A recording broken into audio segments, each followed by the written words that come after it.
नीलेश, इस वक्त के क्या ताजा हालात हैं और पिछले 4.5-5 घंटे में क्या क्या हुआ है, कुछ अपडेट है? जी बिल्कुल, पिछले 5 घंटों से जो ईडी की कार्रवाई चल रही है उसमें अपडेट फिलहाल ये मिल पाई है कि अब से थोड़ी देर पहले संजय राउत अपने भाई सुनील राउत के साथ इसी जो विंडो दिखा रहे हैं पहले माले पर, वहां पर हमें नजर आए थे और उन्होंने जो शिवसैनिक बाहर इकट्ठा हुए हैं उनकी तरफ हाथ दिखाते हुए वेव किया, एक तरीके से संदेश देने की कोशिश की। उनमें जो जान फूंकने की कोशिश जो है वो लगातार उनकी तरफ से की जा रही है।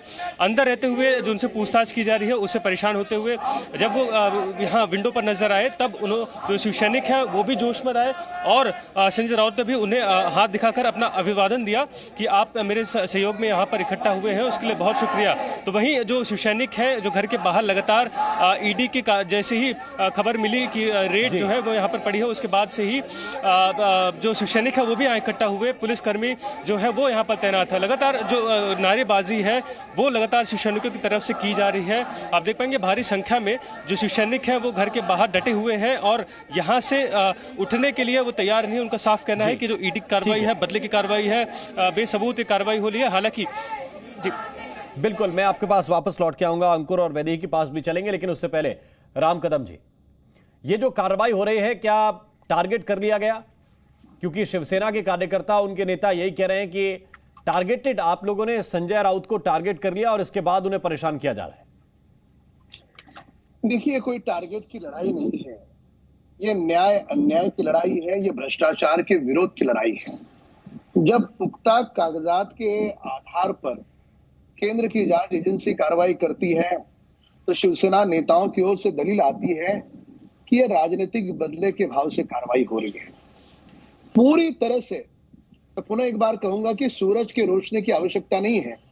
देश का नन्हा बालक भी जानता है, सारी बातें सोशल डोमेन में है कि कौन से अकाउंट से लाखों करोड़ों रुपए कैसे किस अकाउंट में गए, और ये सारा ब्लैक एंड व्हाइट का जो चिट्ठा है वह चिट्ठा कोई भी बदल नहीं सकता।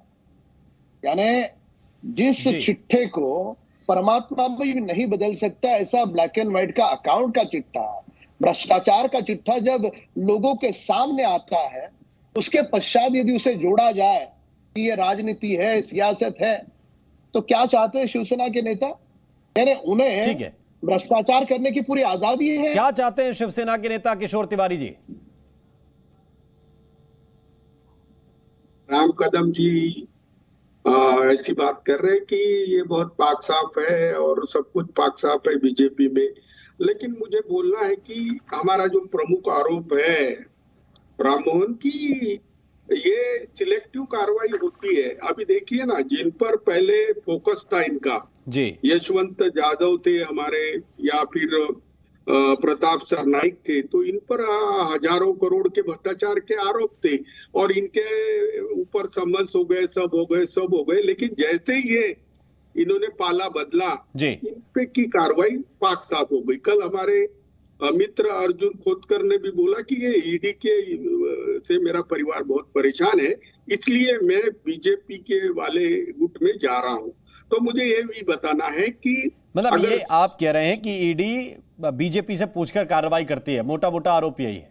तो आप ये कि बीजेपी के नेताओं पे ये कार्रवाई क्यों नहीं हो रही, आप लोग ये भी बार बार सवाल पूछ रहे हैं। सवाल इसको लेकर आपसे ये भी पूछा जा सकता है सर, आप भी 2.5-3 साल थे ना सत्ता में, आपके पास भी एसीबी, ईओडब्ल्यू ये सब होते हैं, आपने कितने बीजेपी नेताओं को कार्रवाई कर दी अगर भ्रष्टाचार में संलिप्त थे? आप मेरी बात सुन लो कि त्रिपुरा के अपना आसाम के मुख्यमंत्री भी थे, उन पर भी बड़े संगीन आरोप लगे थे, राणे साहब पे भी संगीन आरोप लगे थे। अब तो ये मंत्री बने हैं, वो तो सीएम भी बने हैं। अब जब मैंने बोला कि यामिनी यादव अभी चैन की नींद सो रही है, देखो सिलेक्टिवली अगर बदले की भावना से नहीं है तो मैं कहता हूं कि राम कदम आज ही डायरेक्ट डिक्लेयर कर दे कि वो भावनाताई गवली या प्रताप सरनाइक या फिर हमारी यादव जी, इनको अरेस्ट कब कर रहे हैं? जिनके जो एब्सकॉन्डिंग थे अब सीएम के साथ घूमते हैं, जो सीएम बन के बैठे हैं। अभी ऐसा है हमारे आज यानी के आप ये CM कह रहे हैं कि जो के बीजेपी के साथ मिल जाते हैं उन पर कार्रवाई नहीं होती। इसका जवाब मैं राम कदम जी से लूंगा। वैदे एक सेकंड राम कदम जी, वैदेही काणेकर इस वक्त हमारे साथ मौजूद है। वैदेही, आप जहां पर मौजूद हैं वहां सुरक्षा बढ़ाई गई है ईडी के दफ्तर की? जी बिल्कुल, मैं फिलहाल ईडी के दफ्तर के बाहर ही खड़ी हूँ और आप मेरे पीछे देख सकते हैं कि यहाँ पर जो है वो यहाँ पर पुलिसकर्मी फिलहाल तैनात दिखाई दे रहे हैं। एसआरपीएफ जो है वो भी तैनात है। लेकिन अगर हम देखें तो यहाँ पर ईडी की ऑफिस के बिल्कुल दोनों तरफ जो है वो बैरिकेड्स तैनात किए गए हैं। दूसरी ओर अगर हम देखें तो राज्य राखिव दल यानी यहाँ का पुलिस कर्मचारी जो है वो अतिरिक्त बढ़ाने की कोशिश हो रही है। हम देख रहे हैं कि 100 मीटर की दूरी पर वहाँ पर बैरिकेड भी तैनात किए गए हैं। वहाँ पर भी पुलिस की गाड़ी जो है वो भी दिखाई दे रही है। हर 100 मिनट के डिस्टेंस पर जो है वो इस तरह के बैरिकेड्स तैनात किए गए हैं और कुछ पुलिस कर्मचारी जो है वो वहां पर तैनात किए गए हैं। बताया जा रहा है कि अगर संजय राउत को ईडी के ऑफिस में अगर लाया जाए तो यहां पर शिवसेना के कई सारे कार्यकर्ता आ सकते हैं, यहां पर नारेबाजी हो सकती है या यहां पर लॉ एंड ऑर्डर की समस्या हो सकती है। इसी वजह से ईडी दफ्तर के बाहर जो है वो यहाँ पर बड़े पैमाने पर पुलिस कर्मचारी तैनात किए गए हैं। ठीक है, तो वैदेही ये रिपोर्ट वहां से दिखा रही है। अंकुर त्यागी भी इस वक्त हमारे साथ जुड़े हुए हैं। अंकुर, वहां की तस्वीर, वहां शिव सैनिकों की संख्या बढ़ रही है क्या? देखिए, मैं जो घर है मैथिली वहां का आपको दृश्य दिखाता हूँ। यहाँ पर जो शिव सैनिक हैं वो बिल्कुल गेट के सामने आकर यहाँ पर प्रदर्शन कर रहे हैं। एक घेरा बना दिया गया है और बैठकर यहाँ पर विरोध प्रदर्शन यहाँ पर किया जा रहा है। लगातार जो नारेबाजी है ईडी को लेकर, हाथ में तख्तियां हैं, नाराजगी लोगों में बेहद ज्यादा है। जाहिर तौर पर उनके नेता के तौर पर अगर इस तरह से हो रहा है तो किसी भी कार्यकर्ता के ये चीज अखरेगी। यहाँ पे जानने की कोशिश हम महिलाओं से, आप लोग नारेबाजी कर रहे हैं लेकिन आपको इसमें सही और गलत कैसे तय करेंगे? आप सही और गलत कैसे तय करेंगे? आप देखिए, अब पूरा देश जानता है सही क्या गलत है। और सही क्या एक ही पार्टी में हो रहा है क्या? अभी जो गद्दार लोग गए हैं उनके भी ईडी की चौकसी है, सबको नोटिस गए। किसकी बात कर रहे हैं? ये 40 गद्दार गए ना, कितना लोग ईडी के टारगेट में थे। कौन ईडी के टारगेट? आपको पता है? आपको पता नहीं क्या? मीडिया वाले को सब पता है आपको। और आप ये जवाब उनको पूछना चाहिए। अभी क्या है, उनके पास वॉशिंग मशीन है, गुजरात का वॉशिंग मशीन है। वो जो ईडी बीडी रहेगा उसमें जाएगा, वो धोखे स्वच्छ करके आ जाएंगे। और मेरे को बताइए, जब तक ये महाविकास आघाड़ी यहाँ पे स्थापना हुई है, ये प्रमुख संजय राउत साहब के वजह से हो गई है। अभी तभी से जो विरोधक है भाजपा, जो 105 जो आमदार है उनको घर में बिठाने का काम संजय राउत साहब ने किया। तभी से उनको बहुत चीड़ है। इनके लिए सवाल का जवाब दीजिए। आप लोग यहाँ पे बैठे हुए हैं, ईडी अभी भी अंदर है, केंद्रीय सुरक्षा बल अभी भी अंदर है। अगर यहाँ से ईडी अपने साथ संजय राउत को बाहर लेकर ईडी दफ्तर लेके जाना चाहेगी तब आप लोगों का रुख क्या होगा? हमको अटक करना पड़ेगा। ईडी ने ये सब सोचना चाहिए कि संजय राउत को साहब को अटक करने का काम कर रही है। पहले हमको अटक कीजिए, हमारे को जो करना है वो कीजिए, बाद में आप संजय राउत की बात सोचिए। यहाँ पे पुलिस है, यहाँ पे सीआरपीएफ है, आपको लगता नहीं है लॉ एंड ऑर्डर की प्रॉब्लम क्रिएट हो सकती है? मैं क्या बोल रहा हूँ, लॉ एंड ऑर्डर खराब कौन करना चाहते हैं? केंद्र सरकार जो विरोधी यही कहने की कोशिश कर रहे हैं, चाहे किशोर तिवारी हो, चाहे वहां पे जो कार्यकर्ता हैं, वो भी यही कह रहे हैं कि आप लोग वॉशिंग मशीन लेकर चलते हैं और दाग अच्छे हैं या तो ये बता देते हैं या फिर दाग धुलकर अपने साथ शामिल कर लेते हैं। इन आरोपों पर क्या कहेंगे? आपने बड़ा उचित सवाल पूछा।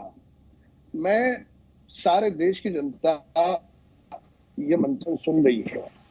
कई सारे भाजपा नेताओं पर भी कार्रवाई केंद्रीय जांच एजेंसी ने करी। अभी 2 महीने पूर्व मुंबई और महाराष्ट्र के एक भाजपा के बड़े नेता पर कार्रवाई हुई। होता दरअसल यह है कि जब विपक्ष के नेता पर कार्रवाई होती है, पूरे दिन भर, भाई साहब शांत रहिए, पूरे दिन भर टीवी पर दिखता है क्योंकि वो टीआरपी का मामला है। पर सत्ता पक्ष के किसी नेता पर कार्रवाई होती है तो 100 खबरों में एक 5 सेकंड की खबर बनती है और आगे चली जाती है, लोगों का ध्यान उस पर आकृष्ट नहीं होता। अब यही शिवसेना के नेता मांग कर रहे हैं कि भावना गढ़वी और कुछ लोगों के नाम दे रहे, उन पर कार्रवाई क्यों नहीं कर रहे?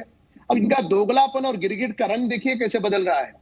जब उन पर कार्रवाई हो रही थी तब यही कह रहे थे कि उन पर जो कार्रवाई हो रही है वो राजनीतिक बदले की भाव से हो रही है। अब वो एकनाथ गुट में चले गए, अब ये कह रहे कि उनकी कार्रवाई क्यों रुक गई? कहां रुकी है कार्रवाई? कोई कहीं पर भी जाए, कार्रवाई केंद्रीय जांच एजेंसी की रुकती नहीं है, कार्रवाई चलती रहती है।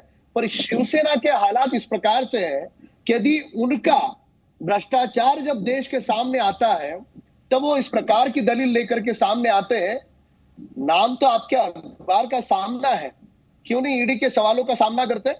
जब ईडी ने 3 दिन पूर्व आपको बुलाया था जी। तो कौन सा डर, कौन सा भय आपको सताया जा रहा था? कौन से आप पहाड़ के बिल में छुप करके बैठे थे? क्यों नहीं आप गए वहां पर? किशोर तिवारी जी, सवाल ये है कि वहां पहुंचे अगर आप ये तो उनको अगर आप मजबूर ये किसने कह भी दें किसने किशोर किया? तिवारी कि बीजेपी के लोग करप्ट हैं, बीजेपी के लोग भ्रष्ट हैं, तो क्या आपको इस बात की इजाजत मिल जाती है कि आप भी भ्रष्टाचार करें? क्या इस दलील को आप सही मानते हैं? नहीं, देखो मोदी जी अगर सार्वजनिक जीवन के भ्रष्टाचार को निकालने के लिए बहुत ज्यादा गंभीर है तो भ्रष्टाचारी लोगों को उनके पार्टी में लेना नहीं चाहिए और भ्रष्टाचारी लोगों के साथ उन्होंने सरकार नहीं बनाना चाहिए। जिस नैतिकता के साथ राम कदम जी बात करते हैं पर वो नैतिकता के निकष मुझे लगता है थोड़े फीके पड़ जाते हैं। अगर मैं नहीं देखता हूं कि जब तक एकनाथ शिंदे के साथ ये लोग हैं, और देखिए ना आप, ये जो संजय राउत पे कार्रवाई हो रही है उनको अरेस्ट भी की जाएगी, तो इसका कारण ये है कि एकनाथ शिंदे के साथ जितने लोग गए हैं उतने लोग मिनिस्टर बनना चाहते हैं, तो वो लोगों को अगर जोड़ के एकनाथ शिंदे के साथ रखना है तो तुम संजय राउत का देख लो, तुमको भी जेल जाना पड़ेगा। तो ये सब एक प्रेशर टैक्टिस है और मुझे बहुत दुख इसलिए होता है कि यह राजनीति किसके वजह से कांग्रेस सत्ता के बाहर हो गई, बीजेपी भी वही रास्ते पे चल रही है। क्या साम दाम दंड भेद के सहारे करते या चारित्र के? मैं एक राजनीति के विद्यार्थी के रूप में कभी ये नहीं समझ पाया कि अगर एक पार्टी दूसरे पार्टी के नेता को छोड़ दे तो वो कब तक छोड़ती रहेगी। इस हिसाब से तो सारे राजनीतिक दल सत्ता में आएंगे ये बहाने करते हुए कि हम आए तो इनको जेल में डालेंगे, ये करप्ट हैं, बाद में वो भी घूमते रहते हैं। तो ये प्रक्रिया आखिर कब तक चलती रहेगी और कब तक इन भ्रष्ट लोगों को प्रश्रय मिलता रहेगा, इसी आड़ में कि राजनीतिक दुर्भावना नहीं होनी चाहिए। भाई जिसने करप्शन किया, जनता का माल लूटा है, तो वो दुर्भावना के साथ हो या भावना के साथ हो, कार्रवाई तो उस पर होनी चाहिए क्योंकि उसने काम गलत किया है। क्या इसका डिफेंस ये हो सकता है कि उन पे नहीं हुई तो हम पे क्यों? आप जब सरकार में आए, आप आए थे 3 साल के लिए,